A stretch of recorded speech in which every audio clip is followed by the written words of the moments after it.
Welcome back to our final recording, our final lesson in this series, The Wonder of the Bible.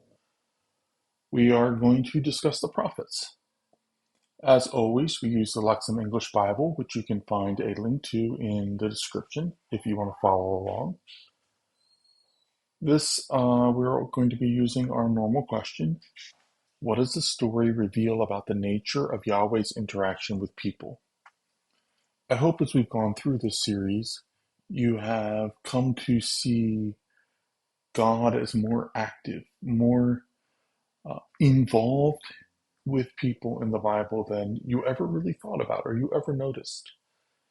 Hopefully, you see that, and when you read your Bible, it looks very different now than it did before. So, who is God in heaven above? This is the question of the prophets.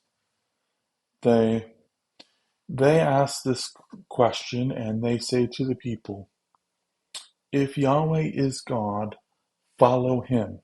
If not, abandon him. Throughout the prophets, we see that when the people begin to integrate bits from foreign religions, the prophets condemn this behavior. They're stepping on a slippery slope that will lead them into idolatry and a rejection of Yahweh. Throughout the early stages in this period, the nation retains this understanding of what true worship is to Yahweh. When the prophets argue in those cases for purity and repentance. Later, as the people accelerate their departure from Yahweh, the people begin to lose their grounding in what Yahweh even taught, right? How they are supposed to be worshiping. In their thinking and understanding, he fades into one of just many gods. Pick one at that point. At this stage, the prophets work to demonstrate that Yahweh isn't just one of many gods, because he's superior to all of them, because he created all beings. There is no one above him, and all else is beneath him. It's back to basics for Israel. Eventually, the prophets begin to declare doom upon the people as punishment for their rejection of Yahweh. During the exile, the prophets will speak to the people and give them hope and restoration. During their return, the prophets will then begin to teach the people again how to walk with God. Think about Ezra, Nehemiah, and Micah. Now let's trace some of this in First Kings. So after Solomon dies, Yahweh tears the kingdom in half and gives 10 of the 12 tribes to Rehoboam. We see here my lovely artwork. We see that there's this line that's a split between the north and the southern kingdoms. The southern kingdom, being only 2 tribes, is not very large. It's far, far smaller. And Jeroboam moves north and he builds his capital in Shechem, there above the line, while Jerusalem is, as you see, near Hebron and Bethzur below the line, that line.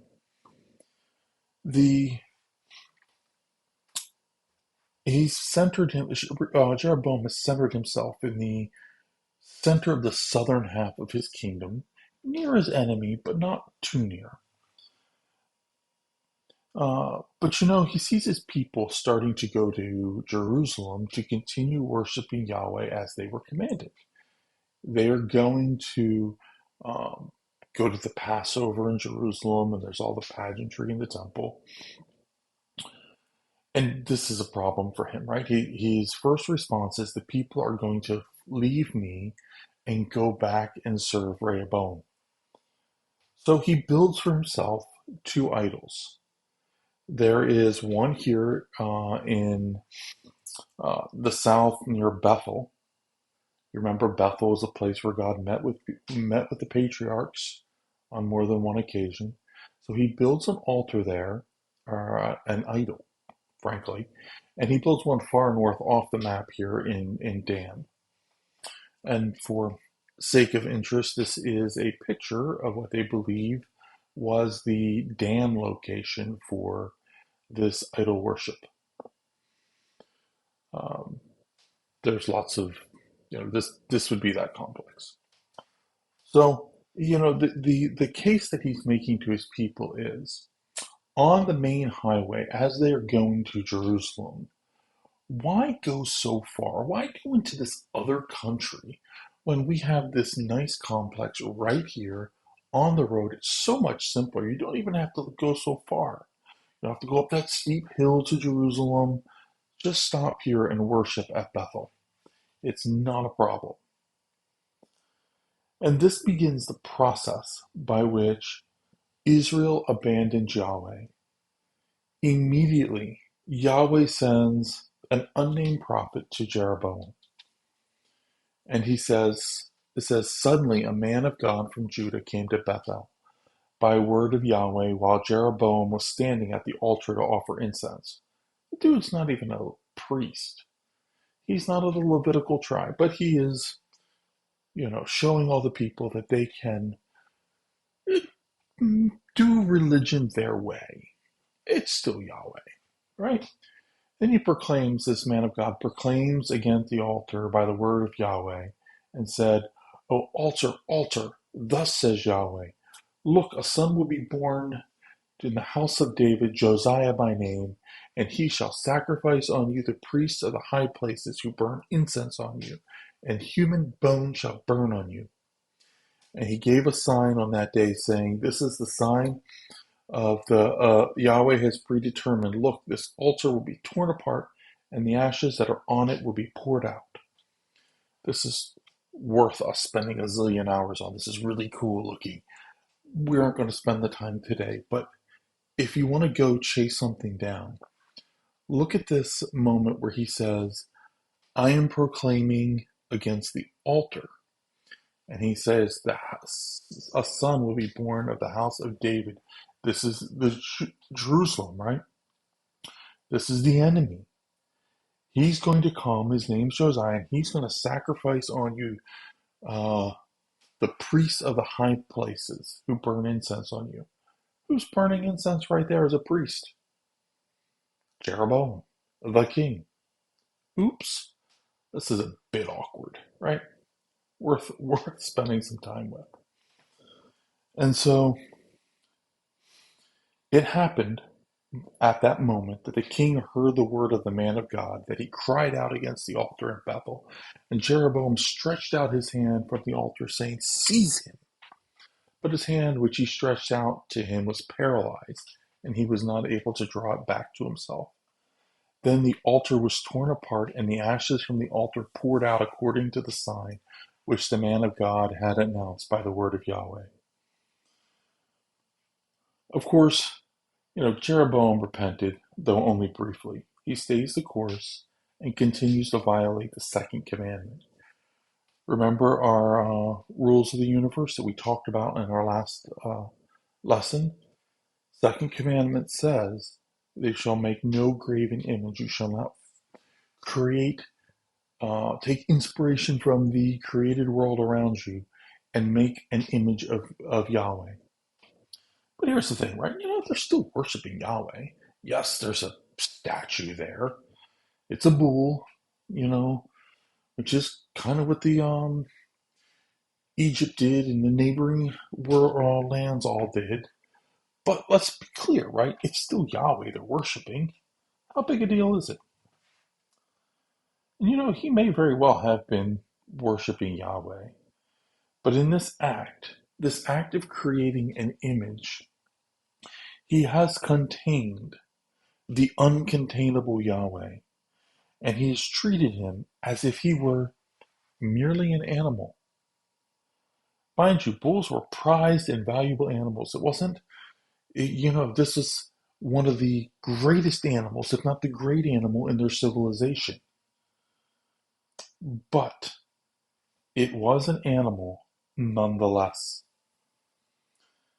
By bringing Yahweh down to earth, by reducing him to one of his creation, Jeroboam opens the door to further degradation and apostasy. This is really important. It's not that he wasn't worshiping Yahweh. It's that he was reducing Yahweh and making just one of the created beings in their minds. You see, when Yahweh is not high and lifted up, when Yahweh is not unimaginably huge and vast and unknowable in our hearts, we start to think that maybe we're equal. Okay, maybe not equal, but our thoughts have value and we deserve some respect.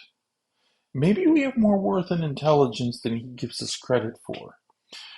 We're not just some speck on some pale blue dot in the cosmos. We're special. We have value, right? We're smart. Yahweh should take our opinion into consideration because we know things too. Besides, maybe we misunderstood him. Maybe what he said in the past isn't still what he means. Maybe he shifts his thinking a bit like we do. Maybe that stuff in the past was because they didn't know as much as we know today. There's ways around this. He's just, he's kind of common. And besides, maybe worship isn't about him, or at least not totally. Maybe it's okay that people look at us and think our worship or our teaching is wonderful. Maybe Yahweh, the creator of the cosmos, is happy when we put on a show and we make ourselves star of the service for a few moments. That's okay, right? Or not. He is a jealous God, and his glory he won't give to another, nor my praise to idols, he says. I am Yahweh. In our first lesson, we talked about how vast he is, how utterly incomprehensible he is. Reducing him opens the door for us to move down the path to treating him as an equal. Don't do it. He is not your equal. He is so much greater than you. Your mind, my mind, can't fathom the smallest portion of who he is. And so Jeroboam sets this path in motion. By creating these statues, he brings God down to being just like the world around us, just like something created. He reduces God in the minds of the people. Now, there are some kings. First Kings tells us a bit about Elah. He was king for about 2 years, and he had this drunken party. And while he and his family and his closest advisors are all drunk, Zimri was one of his two commanders in the army. Commander seems like over chariots and stuff, so maybe kind of the special forces, the elite group. He, I guess, gets tired of watching the drunk king, so he slaughters them all and announces that he is king. Well, the other people hear about this and they're so impressed. So Omri is the other commander, and the people of Israel are like, Omri, we like him. He's the new king. Omri, please go deal with this. So Omri goes and surrounds the city where Zimri is. And Zimri, he took a look at the situation, holed himself up in the palace, set it on fire. He lasted on the throne for a full 7 days before he immolated himself. Just, stellar dude. But Omri's interesting. From a political standpoint, Omri was extremely successful. He reigned for about 12 years, and he unified the people of Israel, built out a new capital in Samaria, which is a few miles to the west of Shechem. It was easily defendable and sat on a crossroads between several major trade routes. He makes alliances, and long after his death, the Assyrians' records would write about him that it was the land of Omri. So even after kings have come and gone, the rest of the world still viewed Israel as his domain. So very influential, even if the Bible doesn't talk much about him. He is influential in the building out of the nation. So he stabilizes Israel after all the political turmoil. There's a big turnover of kings for not just where he came to power, but before that. Um, and multiple dynasties, different families ruling. But he marries outside of Israel for political alliances, and he deepens the apostasy. The author of Kings does not have kind things to say about Omri. And after him, his son Ahab would arise to the throne. All this time, the people are drifting further from Yahweh.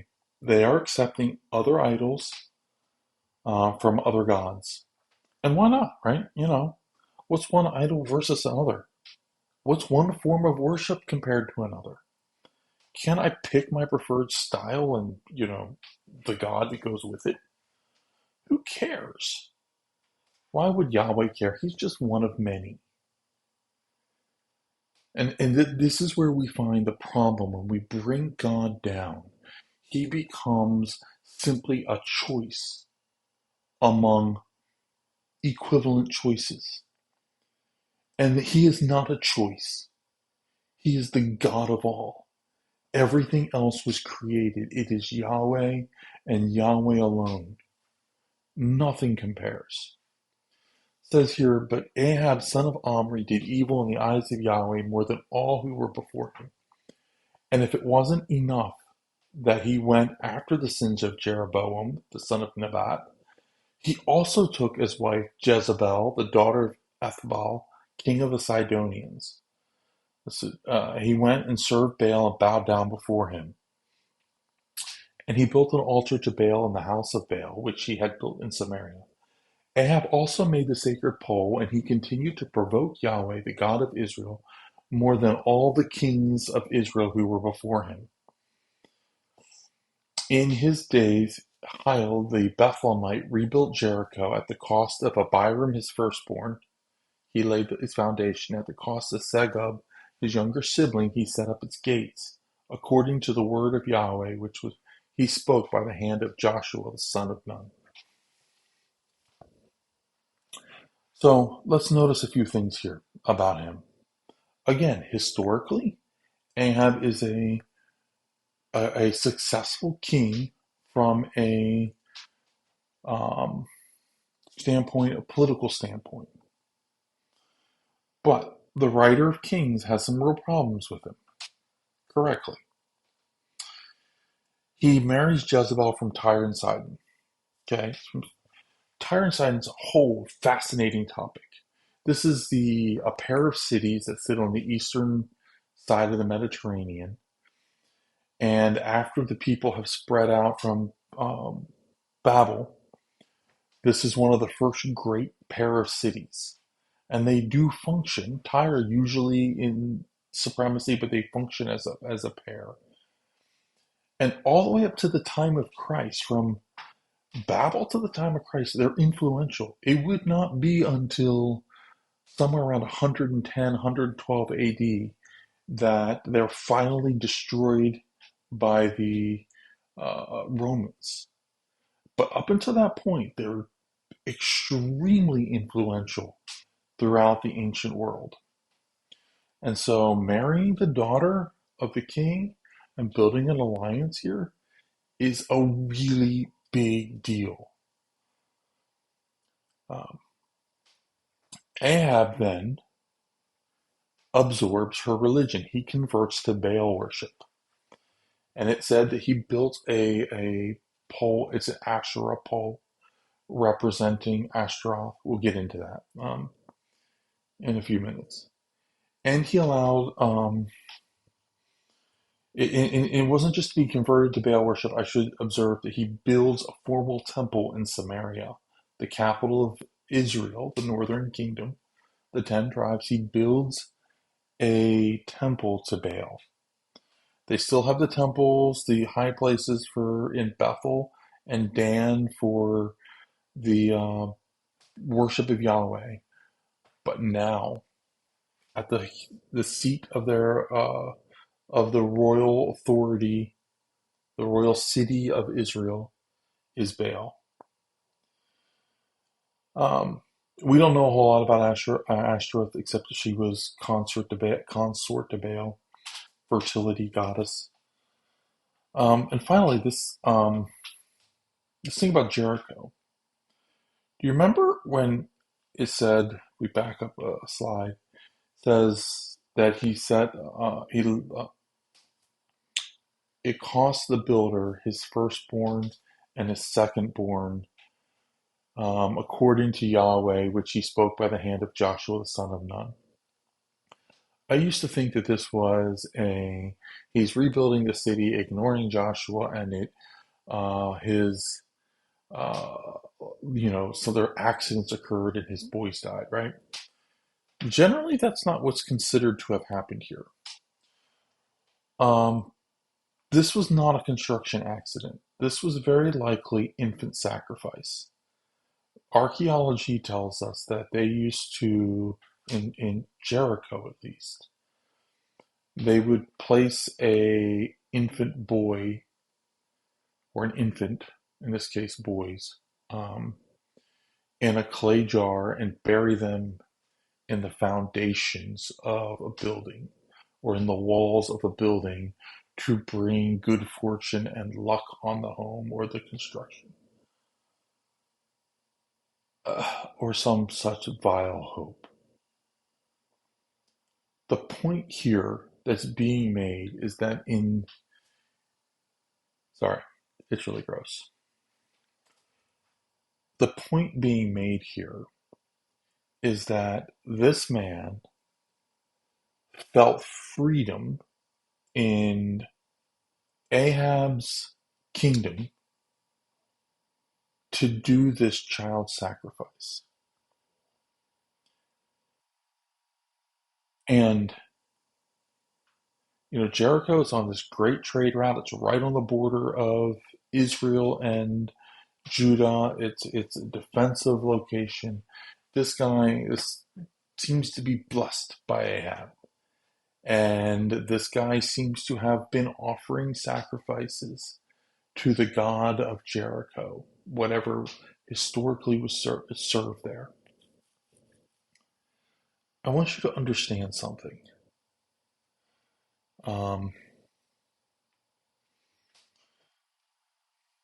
We got to understand what's happening in this country. They started with the violating of the second commandment, the do not make a graven image. It brings Yahweh down. And now they begin violating the first commandment, have no other gods.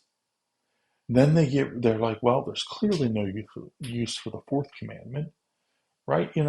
Sabbath, why would I care about the Sabbath? Uh, no murder, the sixth commandment's totally out. Infanticide, at least. No adultery, well, I mean, Baal and Ashtoreth are fertility gods, right? So that's out. Can't have that anymore. Eighth commandment, no stealing. Remember Naboth's vineyard? And no bearing false witness. Again, Naboth, where a bunch of people lied and had him put to death. No coveting. Again, Naboth, anyone?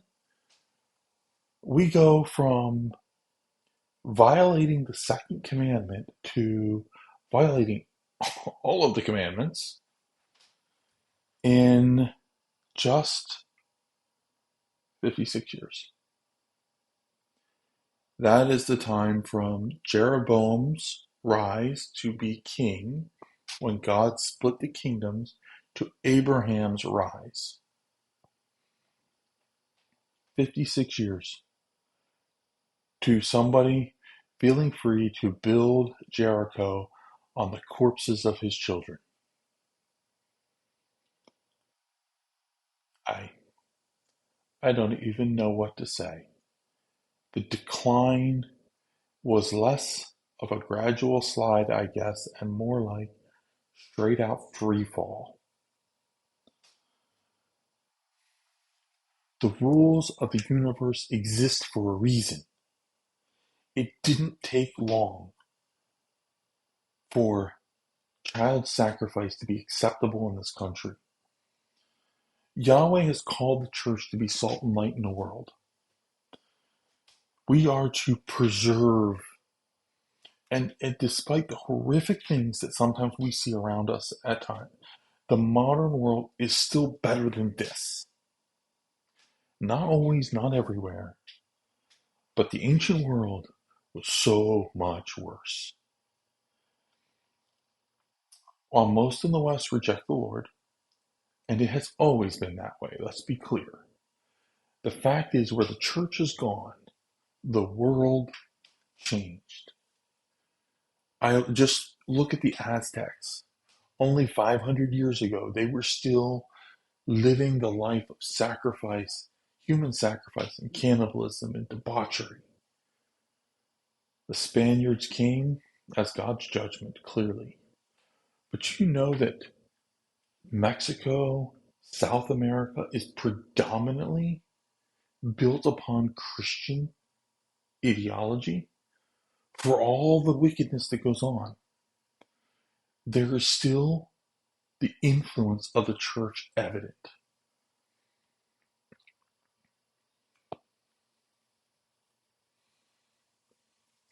Those people and all the West, we recoil at this for good reason.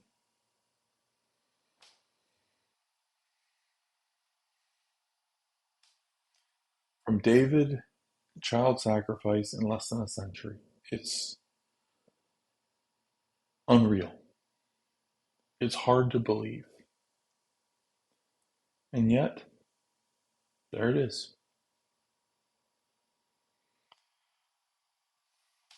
A primary purpose in 1st and 2nd Kings is to reveal the danger of syncretism and idolatry. Let's define these, right? Syncretism is a practice of incorporating other practices and philosophies into your own religious beliefs and practices. So looking out there and saying, I'm going to mix things in.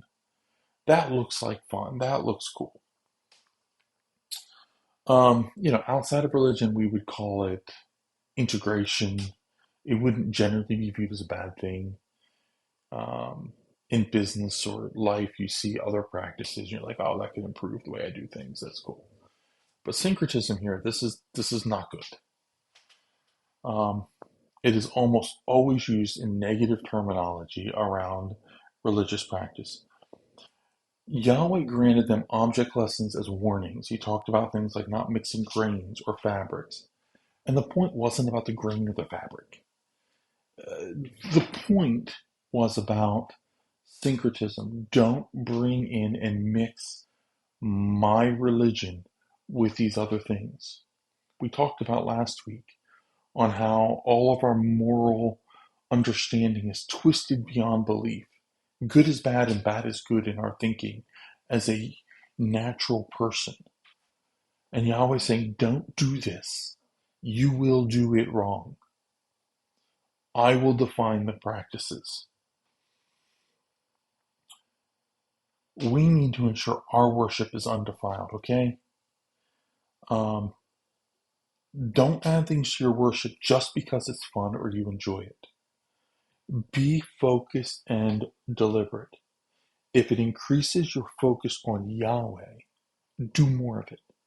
But if it takes your focus away from Yahweh, get rid of it, excise it, remove it.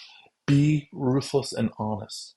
And if you can't, or you struggle with that, you struggle with being objective, go find a brother or sister in Christ who will tell you the truth, help you think through it biblically, and submit in humility to their teaching. and their guidance. But don't integrate things that put the focus take the focus off of Yahweh and put it onto you or the people around you and have everybody looking at the human and not the divine, the God who created all. Don't do it. It's what Jeroboam did, and this is where they end up. Idolatry is anything that displaces Yahweh as the center of your life. And I didn't always agree with this. It seemed unre- unreasonable. You know, when my son was born, we were so exhausted, and everything revolved around having uh, a new child in the house. Did that make him an idol? Not inherently. There's lots of practical things that have to be addressed when you have your first child. There's the late nights and early mornings and all the rest of it. It can just be overwhelming. But when care for a child continuously displaces thoughts of Yahweh, time with Yahweh, then we have a problem. Anything that becomes preeminent and the primary focus of your life is idolatrous. Maybe it's not your child. Maybe it is your hobby. Maybe it is that entertainment. Maybe it is the attention that you get from your friends or peers or somewhere. But when that becomes the driving focus of your life, you are on the precipice of idolatry. You are on the precipice of displacing Yahweh from the throne of your life, from the center of your life. Yahweh is a jealous God. He tested Abraham, are you willing to give up your promised son for me? And I'll ask you this again. Would you have? I'm pretty sure I would fail that one.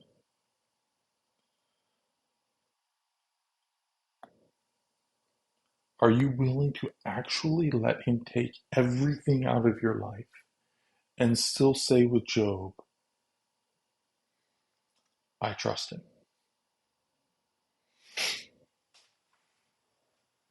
An idolatrous person will not let go.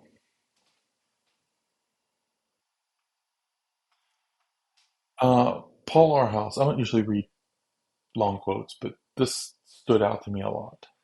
In the New American Commentary on 1st and 2nd Kings, he writes this: today's community of faith must decide what ideas, practices, and attitudes erode and obliterate biblical faith. I want to pause a second.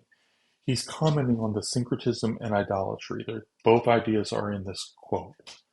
Certainly some worldviews, lifestyles, theologies, and associations are antithetical to distinctive Christianity.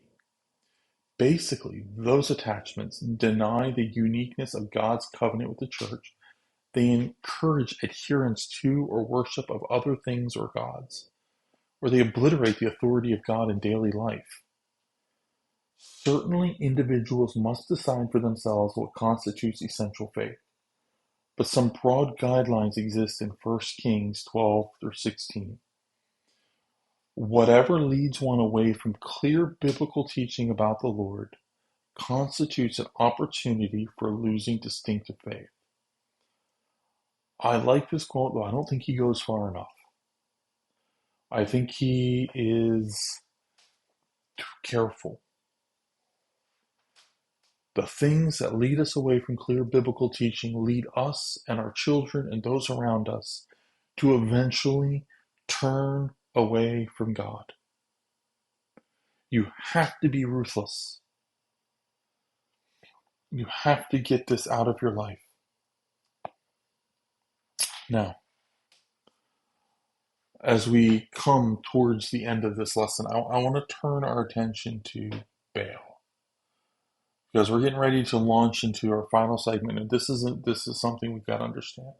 The word Baal means Lord, Master, and there's lots of confusing ideas around Baal and Ashtoreth and others, because the whole region Um, for centuries, these are worshipped and their names change, and there's different spellings and different stories depending on quite where things come from. And so there's a lot of overlapping ideas. But what we know is Baal means Lord or Master. He had a consort, Ashtaroth. They were worshipped in tandem together, right? A stone pillar for Baal and a adjacent pole or tree for Ashtaroth. Baal and his consort represent fertility and life. He's a storm god who brings rains to bring life in the spring. And in the fall, he battles the god of death and dies and comes back to life in the spring. Um, and in the fall, so they have um, funeral ceremonies for him going away. In the spring, they have fertility practices and ceremonies to represent his bringing life to the world again. In an agricultural society, this healthy breeding of cattle, robust harvest, all of these things, the rain that comes along with all of this, critical to survival. And this makes Baal one of the more powerful and influential gods in the region. We can see many reasons why some farmer, someone who has rejected the rules of the universe and the creator who gave those rules, might, you know, throw their lot in with Baal. It would be maybe in their minds a good insurance policy, except for the fact that it violates the rules of the universe, right? So, as we go into this story, this history, I want to be clear that what they're dealing with is the God who brings the rain, the God who ensures good harvest and crops and staves off famine. And this God represents life and fertility. Elijah, the Tishbite, from Tishbe of Gilead, says to Ahab. I want you to understand, there's no context to this. There's no backstory. There's no message. This is the introduction of Elijah. This guy from Tishbe in Gilead walks up to Ahab and says, "As Yahweh lives, the God of Israel before whom I stand, there shall surely not be dew nor rain these years except by my command." No introduction. There's going to be a drought, and it will stay there until I say otherwise. And this famine strikes right at the heart of Baal's power. See, we're at the point in their theological apostasy that the people are no longer just looking at syncretism and bringing in other practices. They're now at the point where, who's Yahweh again? He's just one of many. I like this one better. That's okay, right? We're into we're going to prove that Yahweh is the creator of the universe. And just kapow, right out of left field. Things were going great for Ahab. He slaughtered all the pesky prophets of Yahweh. He's got this great wife and this alliance with Sidon. And then this prophet declares there's going to be no rain. Who is this dude? Really?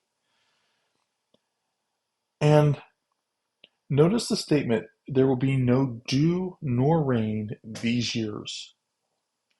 This wasn't going to be a brief famine. There's no way they're going to look around and be like, well, it was just, climate change or something. They were going to suffer and starve, and some would die. 3 years pass. Elijah can't be found. God has preserved him and taken care of him. And it happened many days later, the word of Yahweh came to Elijah. in the third year, saying, "Go present yourself to Ahab so that I may give rain on the surface of the earth." The people still believe and trust Baal. They have not converted back to Yahweh, okay? But Yahweh's being merciful. He's not destroying them completely. He is preserving them. He never uh, punishes to complete destruction. He's such a good God when he works even with those who rebel. So Elijah went to present himself to Ahab. Now the famine was severe in Samaria. I want to point something out here. Samaria is the capital. So the famine is the worst around Ahab's home and the temple of Baal. That's where it is the most severe. Um, Yahweh's not making a point. Not at all. It says it happened that Obadiah was on the way. Now, Obadiah is an important guy. He is the steward of Ahab's house. Think Joseph and Potiphar. Obadiah was a good man who was secretly preserving 100 prophets of Yahweh. And Ahab and Obadiah are going out and they're looking for grass. They can feed the horses and things in Samaria. So Ahab says, "You go that way, I'm going to go this way, and we're going to go see if we can find anything for the animals to eat." So while they're split up, it happened that Obadiah was on the way, and suddenly Elijah was there to meet him. And when he recognized Elijah, he fell on his face and says, "Is this you, my lord Elijah?" He said to him, "I am. Go say to your lord, Elijah is here." He said, "How have I sinned that you're giving your servant into the hands of Ahab to kill me? As Yahweh your God lives, surely there is not a nation or kingdom to which my Lord has not sent me to seek you." They would say, "He is not here," then he would make the kingdom or the nation swear that it could not find you. Now you're saying, "Go to my Lord Elijah, and go to your Lord and say, Elijah's here." And it will happen that I will go from you, and the Spirit of Yahweh is going to come and carry you up somewhere I don't know. And then I will come to tell Ahab, but he will not find you, and then he will kill me, even though your servant has feared Yahweh from my youth. Has it not been told to my lord what I did when Jezebel killed the prophets of Yahweh? I hid 100 men of the prophets of Yahweh by fifties in the cave, and I sustained them with food and water. Now you're saying, "Go say to your lord Elijah is here, and he will kill me." Elijah said, "As Yahweh of hosts lives, before whom I stand, I will certainly show myself to him today." This is a great conversation. It really deserves a lot more time. Poor Obadiah has been forced to go to all the surrounding countries and compel an oath from each king. Elijah is not here. We haven't seen him. We don't know where he is. We can't help you. We see the belief that's arisen in the court here that the Spirit of Yahweh has taken him away. He's no longer in the earth. He's gone. And now he's back, and I'm going to turn my back, and Yahweh's going to disappear him again. And this is why nobody can find him, because he's not actually here. And now Elijah's like, "Go tell him. I want to chat." And you can see why he might be, but I might be worried. Anyway, that's not going to happen because the day of reckoning is at hand. And when Ahab saw Elijah, Ahab said to him, "Is this you who throws Israel into confusion?" And Elijah said, "I did not throw Israel into confusion. Rather, you and the house of your fathers have done this by forsaking the commands of Yahweh when you went after the Baals. So then send word and assemble all of Israel to me on Mount Carmel, with the 450 prophets of Baal and the 400 prophets of Asherah, who eat at the table of Jezebel." So, what's going on here? Elijah sees him and says, "All of my problems for the last 3 years are your fault," he says. And Elijah responds, "Not my fault, it's yours. You've done this because you've rejected Yahweh. Make you a deal. Meet me at Mount Carmel, and we are going to have a contest to see which God is superior." Um, so Ahab sent word among the Israelites, and he assembled the prophets to Mount Carmel. Elijah approached to all the people and said, "How long will you go limping over two opinions? If Yahweh is God, go after him. But if Baal, go after him." People didn't answer a word. Yeah, okay. Then Elijah said to the people, "I alone am left of a prophet of Yahweh, but the prophets of Baal are 450 men. Let them give us two bulls. Let them choose one." Notice the bulls, representative the idols, right? Let them choose one for themselves, one bull, cut him in pieces, put him on the wood, but don't let them start a fire on it. I will prepare the other bull and set it on the wood, but I will put no fire on it. Then you call on the name of your God, and I will call on the name of Yahweh, and it shall be that the God who answers by fire, he is God. All the people are like, okay, that's good. This will work. Just pick a God, people. Follow him completely. Drop the syncretism. Commit. If Yahweh's God over the earth, follow him. If not, then don't. And here's how we're going to test it. It's one man against a horde. If this was about effort and earning a God's attention, Baal's certainly going to win. Right? He's got 450 people, and it's clear through the emphasis here that the people think that by all of these prophets, someone somehow Baal is going to get more attention, more power, something. He's going to be there for these men. Um, it seems to be what the people are expecting. So the contest begins. And Elijah said to the prophets of Baal, "Choose for yourself one bull and prepare it, for you are the majority. There's more of you. Go, call on the name of your God, but don't set fire to it." So they took the bull, prepared it, and called upon the name of Baal from morning till noon, saying, "O Baal, answer us." But there's no voice and there was no answer. So they limped about the altar which they had made. It happened at noon that Elijah mocked them, saying, "Call out with a loud voice, for he is God. Perhaps he's meditating, or is using the bathroom, or is on a journey. Perhaps he's asleep, and he must wake up." So they call out with a loud voice, and they cut themselves with swords and with spears, as was their custom, until the blood poured out over them. It happened as noon passed by, they raged until the time of the evening offering, but there was no voice, there was no answer, and no one paid attention. Yeah. So for hours they're pleading with Baal to answer them. They're literally drinking mind-altering substances. We know historically that that's the practice in these ancient religions. They're turning themselves into a frenzy, begging, 450 men begging their God to pay attention and to do a miracle. And they believed he could, right? And they're slicing themselves open and stabbing themselves and bleeding out all over the place, begging for their God to, through their pain and frenzy, that their God would listen. And Elijah is so funny. He's sitting over there. He's just like, "Hey, yell louder. Maybe he's on the toilet. He can't hear you.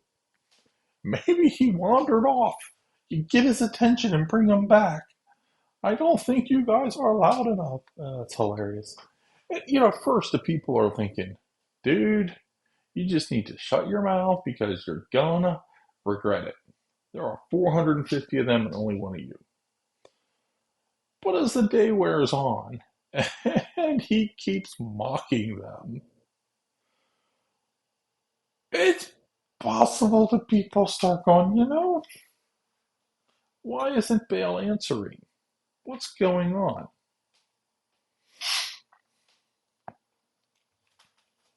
And Elijah said to all the people, "Come near to me. Come over here." So they come closer, and he repaired the altar of Yahweh that had been destroyed. There had been an altar here, clearly. And he takes 12 stones, according to the number of the tribes of the sons of Jacob, to whom the word of God came, saying, "Israel shall be your name." And you see the number of unity for these tribes. And with them he builds an altar in the name of Yahweh. And he digs a trench around it, which would have held 2 seahs of seed all around the altar. Deep trench. And he arranged the wood, and he cut the bull in pieces and placed it on the wood. And then he said, fill 4 large jars with water and pour it on the burnt offering and on the wood. Now, I want to point out a second here. We're in a drought. There is water, but this is expensive from a life-giving standpoint. This is a big amount of water, like water a village for a day or two. It says do it again and do it a third time, and so they did, and the water went all around and filled the trench with water. Nothing could have amped these people up more after being out there all day, watching these priests cut themselves and beg and just utterly fail. And now watching all this life-giving, valuable water poured out over a sacrifice, making it unable to be burned, to set fire. And it happened at the offering of the evening oblation. Elijah the prophet went near, and he said, O Yahweh, God of Abraham, Isaac, and Israel, let it be known today that you are God in Israel, and that I am your servant, and that I have done all these things by your words. Answer me, O Yahweh, answer me, that this people may know that you, O Yahweh, are God, and that you have turned their hearts back again. You get chills just reading it. Nothing fancy, just God, glorify yourself and bring your people back. Then the fire of Yahweh fell, and it consumed the burnt offering, and the wood, and the stones, and the dust, and the water which was in the trench licked it up. And when all the people saw, they fell on their faces. You can see the terror. Yahweh, he is God. Yahweh, he is God. And Elijah said to them, seize the prophets of Baal. Don't let any man of them escape. So they seized them, and Elijah brought them down to the wadi of Kishon and killed them there. The response from the people is just this terror moment. He's God. We repent. Earlier, Yahweh or Elijah had challenged them and they wouldn't respond. There's almost a sullenness. Now they respond with great fervor.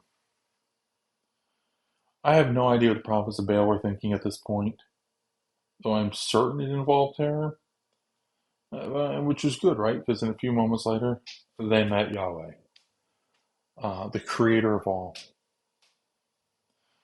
And why didn't Baal respond, right? They thought he would. Why didn't he? I don't believe it's because he wasn't capable. Or wasn't. It wasn't within the realm of possibility in the sense that, as a fallen being, he has power. But it was because Yahweh said no. Yahweh restrained him, and he could do nothing against the creator of the universe. He was no God. There is only one God in heaven above and earth beneath. Then Elijah said to Ahab, go up, eat and drink, for there is the sound of the noise of rain. And there it is. 3 years, and Yahweh has proven to the people, I am the one true living God. Here is your rain. Such an amazing story. We covered a lot of ground today. We talked about prophets and how they began pushing back against the syncretism, the inclusion of foreign practices in worship. Those practices would eventually cheapen their view of Yahweh, and that would lead to apostasy. The people did follow that path, and so Yahweh directly challenges the primary God of Canaan to send them all a message. There is no other God. They are simply posers. Do not listen to them. Every other self-styled deity has no power before me. All of them fail before the God who created all things. It's an amazing story, and the prophets challenge us. Avoid the things that dilute our view of Yahweh. Test all things. Hold fast to that which is good. Eschew evil. Pursue righteousness in all aspects of your life. Thank you.